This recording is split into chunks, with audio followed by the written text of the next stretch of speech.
I tried every build for Infernus and Deadlock, and I've combined all the best elements to make the best. The biggest thing to learn from this build are not just individual items, but the way you're playing Infernus. So challenge your way of thinking and be open to a new style of play, because odds are you've been using them wrong. As a new channel, it would help so much if you would like and subscribe and comment below what hero you'd like to see next. So let's start off with our abilities. Infernus's best ability is actually his passive, although you're probably just used to buying the first ability. The most deadly part of Infernus is his passive Afterburn, and what it does is apply a burning effect on enemies, and Infernus's bullets and abilities will refresh the duration as well. And with this build, we'll be cranking the damage done by Afterburn. As the game progresses, your Afterburn will be chunking enemy health bars even when you're not shooting them. So the order in which you should be getting these abilities are 3, which is your passive Afterburn, 1, which is your catalyst, 2, which is your flame dash, and then 4, which is your ultimate. Most items in this build will not only increase spirit damage to increase your damage, but also make it harder on enemies to get away. Then as we get into the builds, just simply head over to browse builds, type in JMiles Infernus, and you'll have this for yourself. So for the early game, we'll start off with basic magazine, and obviously we want some early extra damage for the beginning of the game. And serving the same purpose in that early game lane, you'll see soul shredder bullets as well. We'll add enduring spirit, and extra stamina for general early game buffs. Out of all the builds I've tried, I found the most enjoyable were the ones that had good lifesteal, and that's why you see enduring spirit and more later on. Now lastly, for early game, you're going to want to get Quicksilver Reload, and you're going to want to put this on your Catalyst ability. That's your first ability. So when you engage in close quarters combat,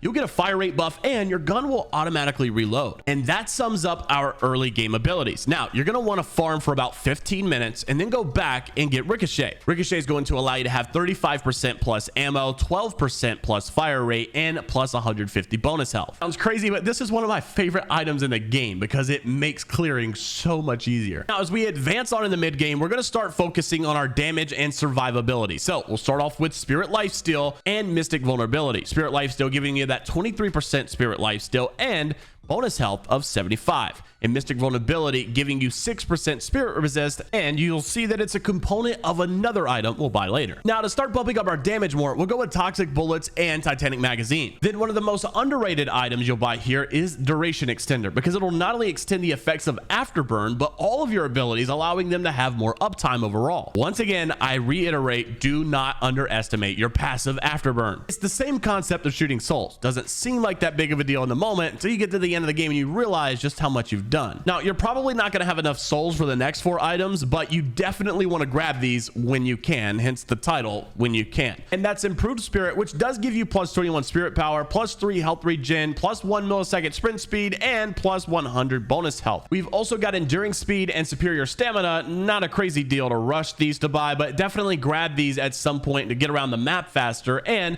move around fights faster with a faster movement speed and more stamina. And then Superior Duration should ideally be placed on your Afterburn, as this will increase the damage the enemy takes when under the effects of that ability, which, like I said, once again, is probably the best ability. Now, going into late mid game, this is slightly adjustable depending on your team's composition, but overall, these are my favorite items to use. We'll start off with Leech. I told you in the beginning that Infernus having lifesteal was always my favorite build combinations. Leech is a big one though, because it's 35% spirit lifesteal, 35% bullet lifesteal, plus 175 bonus health, plus 12 spirit power, and plus 15% weapon damage. Like, such a good item. And then Siphon Bullets as well, plus 28% weapon damage. These are overall general good items to have regardless of team comp. However, the other ones definitely could be traded out depending on the composition your team is running. But improved bullet armor, improved spirit armor, both really solid to have. And Unstoppable is extremely useful in this scenario because you're going to want to be immune to stuns, silent sleep, whatever it may be. Just make sure you're actually using it. I see so many people buy items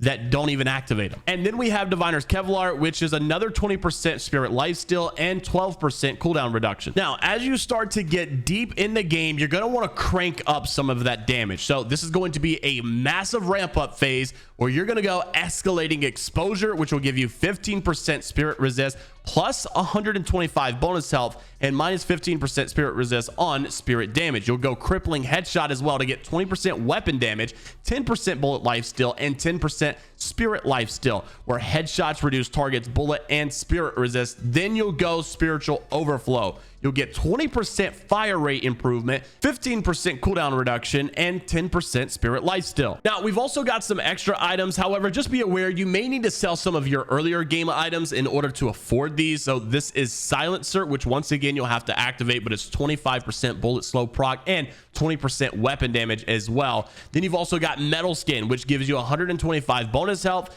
8 spirit power, and 8% fire rate. You've also got Mystic Slow, and this one will allow you to have 100% bonus health, plus 3 health regen, and plus 6 spirit power. Health Bane also is plus 75 bonus health, and then Silence Glyph is 150 spirit shield health and 1 millisecond sprint speed. Just know, once again, 3 of these need to be activated, so please don't forget to actually activate these things. And as I said, these extras aren't mandatory, but buy what you like, and if you feel like you need it, go for it. Once again, this is a combination of my favorite parts of all the builds that I've tried, which I've come together to make my own. If you like to do this, just go to browse builds and type in JMiles Infernus, and you can have it for yourself. If you like the video, make sure to subscribe and like the video, as it helps the channel out a ton. Let us know in the comments what your favorite build is and what hero you'd like to see next. Take care, everyone. We'll see you in the next one, and have fun playing Deadlock.